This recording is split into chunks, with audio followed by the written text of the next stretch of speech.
Check it out, man. Grammy Award winning producer, DJ, and lecturer, Ninth Wonder right here. You know what it is. Edge TV. You need to look at that before you look at anything else. Peace. All right. Yeah, this DJ SR, a.k.a. Silent Ray, is holding it down for Edge TV and the Shut It Down squad. I'm down here in Atlanta. Got my man Ninth Wonder, Mr. Jamla Records, and everything else prior to that. So we're going to get into it, man. My man, what's up, man? How you doing? How you doing, man? What's good with you? All right, there's no introduction needed. You know, everybody know who you are. Everybody does it, man. Everybody knows who you are, man. But we're gonna make sure that grows, that it's expanded. You know what I'm saying? Right. So let's tell us a little bit about Jamla Records. Man, just a label, man. Jamla is an offshoot of the label Tamla, which was an offshoot of Motown in the 70s, where Marvin Gaye and Stevie put out their best work. And it was kind of a breakaway from Motown. So my label is a breakaway from what the industry is. Not to label it underground or back, whatever they trying to label. It's just good music, man. You know, I don't know where we got to the point where good music is not cool anymore. But Jamla is that. That's exactly what it is. And so Jamla is comprised of Tyler Woods, as an R&B artist, Skyzoo, whose album just came out, Salvation. GQ, who is a rapper turned ball player, turned back to rapper. Big Remo, who is our resident Nas/Scarface type dude. And a female MC we're really missing from the game, who is a female MC who loves to be a female, and that's Rhapsody. So that's what Jamla is made up of. It's ran by myself, Maya Jackson, who is I call her my vice president of basketball operations. I run my like a team, it's like a sport. My vice president is Vince Clark, and I run it along with Young Guru from Rockefeller. So that's my team, man, and that's how we do it. How'd you find Tyler Woods? You know, we actually hooked up with him a few months ago back in Tampa. He came down. You know, we hooked up with him then. How'd you find that talent? What do you look for in the talent that you sign? People is not afraid to be themselves. That's the biggest thing for me. I've never been afraid to be myself. You know, it takes a person who really is not really scared of anything, but fears no one but God. And it's cool with ridicule and getting all this, you ain't gonna make it, or you ain't gonna do this or whatever. So that's where I found Tyler. Tyler, we found each other through the most happenstance situation. I asked for him to do a hook for me for a Camp Low project. And he's like, man, I want to reference some joints for you. And I'm like, all right. And the first song he referenced was Only New featuring Spouse P. So I'm happy about that, man. And that's how I found Tyler. But every artist, it's been a happenstance situation. It was never planned. It was never, I took a bunch of demos and I was like, I like this kid. It was always, everybody has a story. And that's how I found him. All right, and you got collaborations with other artists out of Jamla Records, and out of the little brother that you came up with. I mean, how did you hook up with Buckshot and some of the other people that you have hooked up with, and have such a good marriage? Not that you're just working with them. It's like you guys are beyond friends. It's like a brotherhood too, even within your production camp. That's how the best music is made. I mean, through some type of brotherhood or some type of connection. You know what I'm saying? Well, Buckshot, man, I got with Buckshot because of Drew Hogg gave me some joints to remix. And I remixed a joint called Night Riders with Aaliyah on there. And a joint called Take Money. And then we put that on the end of Chemistry.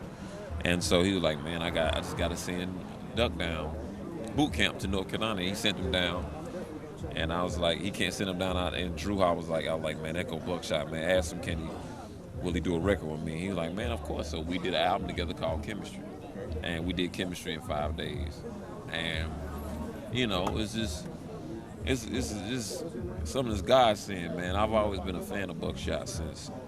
My ritual getting on and off the plane is Buck 'em Down the remix, because he says in the beginning, welcome to Flight Black Moon. Every time I get on a plane or off a plane, I play that song. So it's like, Buckshot is probably one of the best MCs that ever lived. He's one of my favorite MCs that ever lived. Something different, right? Mm-hmm. And we're still waiting for that banner, man. When are you and Banner gonna put out the body of work we've been seeing on the Blog Jam? I mean, what's up with that? Well, first of all, first and foremost, peace to I didn't say him when we was talking about the Jamla thing. Peace to all my co-executive producer on all my projects, E. Jones, who was also the director of the Blog Jam. And have you found anybody to flip those 80s theme songs? I mean, have you found anybody to flip those songs yet? You know what? I got a couple submissions. I got to listen to them. But I talked to Banner this morning, actually, man. And the name of the album is called Death of a Pop Star. Dopes. Dopes for short. DOAPS. And we are actually rapper, producer / superheroes. So it's actually going to be a comic book as well. And the guy that's doing the illustration is a guy by the name of Sanford Green, who was commissioned by Marvel to do like the last 5 Spider-Man comics. So he's drawing, he made us come down, sit down with a superhero. What's your special power? What's your story? And we had to do this for ourselves. But the album's gonna have 9 tracks. It's gonna be a free album. I'm giving this album away. Yeah. And why is that?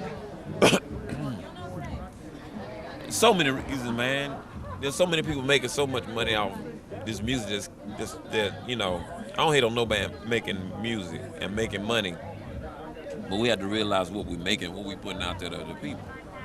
And we're like, yo, to combat that, man, let's just give some away for free. You know what I'm saying? Sometimes you have to do that to gain people's trust back in the music, because a lot of people don't fell out of love with hip hop. A lot of people say, I give up, man, I can't play it, man. It just ain't touching me the way it used to touch me. So in order to get people back, man, we have to give it away.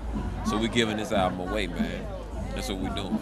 And we got a couple other things I can't say quite yet that we're doing with this project, but it's gonna be a fun project, man. We got 8 done, we're doing 1 more. And I'm excited about it. It's gonna be a lot of people like David Banner, Ninth Wonder, what's that? But I don't care, man. They said the same thing when I was with the Destiny's Child. I don't care. So now some of the teasers, I mean, we've been seeing online, and we're anticipating. But anyway, before we get out of here, not only are you the producer, but you're also kind of a professor too, right? Right. How did you do that? How did you start that up and convince them to let you come in there and teach what you teach? Man, I always tell cats, man, that sometimes you just got to do something to see what happens.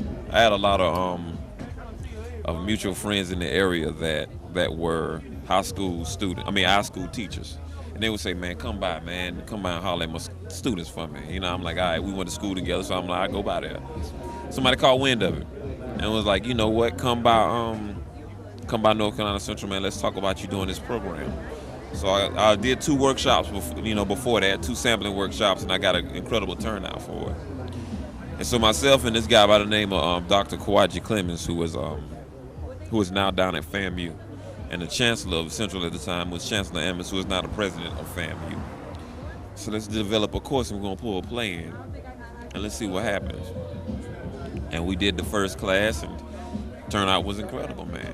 And we talk about the first 24 years of hip hop, 1973 to 1997. The day that Kool Herc started throwing projects in the Bronx, all the way to the day that Biggie died. Everything in between is basically a hip hop course for dummies. If you've never had hip hop, if you never know what it means, this is the class that you need to take. And some cats think it's easy, and it's not. Because we dig into a lot of history, a lot of names, a lot of places, a lot of things you really didn't know how hip hop started. This is what we do, and it's become a worldwide phenomenon now.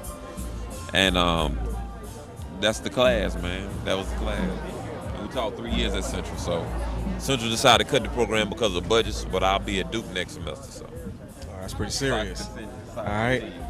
Well, I just want to say thank you for stopping by, man. Letting us get with you and get some more knowledge and see what you up to. No doubt. So that's it, man. It's DJ Ashar with Edge TV representing Tampa. We up here in Atlanta for the A3C.